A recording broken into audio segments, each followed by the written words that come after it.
Now in this one we have the combustion of carbon, and in this case we have carbon on the left-hand side, and we have oxygen also on the left-hand side. So carbon is a reactant, oxygen is a reactant, and the product here is carbon monoxide instead of carbon dioxide. And as it turns out, sometimes when you combine carbon with oxygen and it's hot enough, you'll get carbon dioxide, and sometimes when you combine them you get carbon monoxide. And the reason why sometimes you get carbon monoxide is this type of combustion reaction occurs when the oxygen supply is limited. Okay? If you have plenty of oxygen around and with your carbon, the product you're going to get is carbon dioxide. But if you have a limited amount of oxygen around, you're going to get carbon monoxide. And this is called incomplete combustion. Complete combustion would be the carbon would take on as many oxygen as it could handle, which would be 2 of them, and you'd get carbon dioxide as a product. So incomplete combustion is when the carbon is not what we call oxidized all the way. But at this point in time, it's just important for you to know that sometimes in the place where the oxygen supply is limited, we're going to get carbon monoxide as the product. All right. Now, take a look at this chemical equation. I want to ask you, is there anything wrong with it?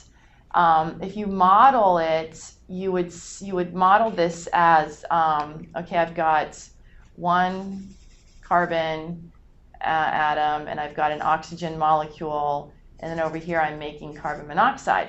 And so you want to ask yourself the question, is the mass conserved across this change? I've got 1 black dot and 2 open dots, 1 black dot, 1 open dot here. Obviously mass has not been conserved.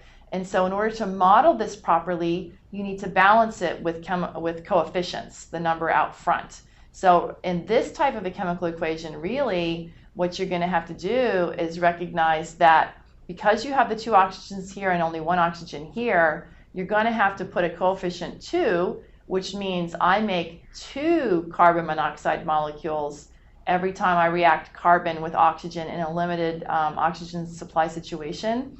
And when you do that, you balance out your oxygen, but then you mess up the balancing of your carbon, and then you have to recognize that to properly model this chemical change, you have to put a coefficient 2 in front of the carbon and in front of the carbon monoxide.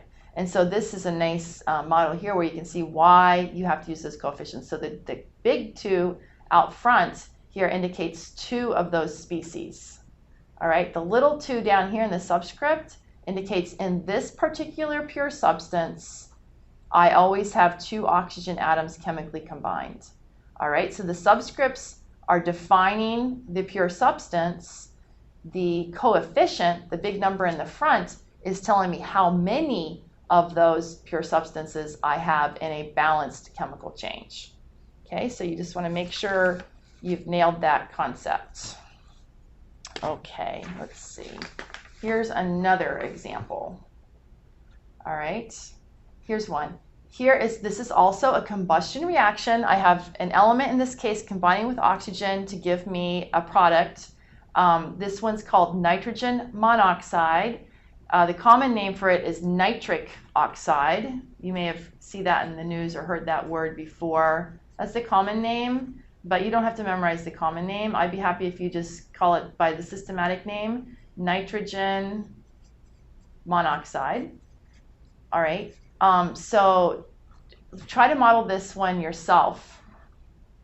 Okay, if you need to, you can stop the tape, work in small groups, and try to model it with spheres. And then after you model with spheres, balance it so you have a valid chemical equation.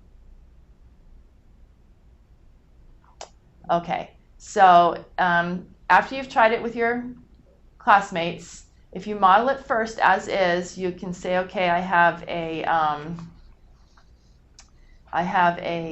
let me see, a molecule. I'll let this be 2 atoms of nitrogen chemically combined to give me molecular nitrogen. 2 atoms of oxygen chemically combined to give me a molecule of oxygen. and then I've got the nitrogen and oxygen combined to give nitric oxide or nitrogen monoxide. And if you just look at this model, you can see that it's not balanced. You have two of these and only one of these. So we always balance with coefficients. So I just need another one of these molecules, and now I'm balanced. And so to take care of that, this symbolism is the same as this symbolism. So you want to be agile enough and have a high enough understanding that you can look at this and think this simultaneously. That's what chemists do. Okay?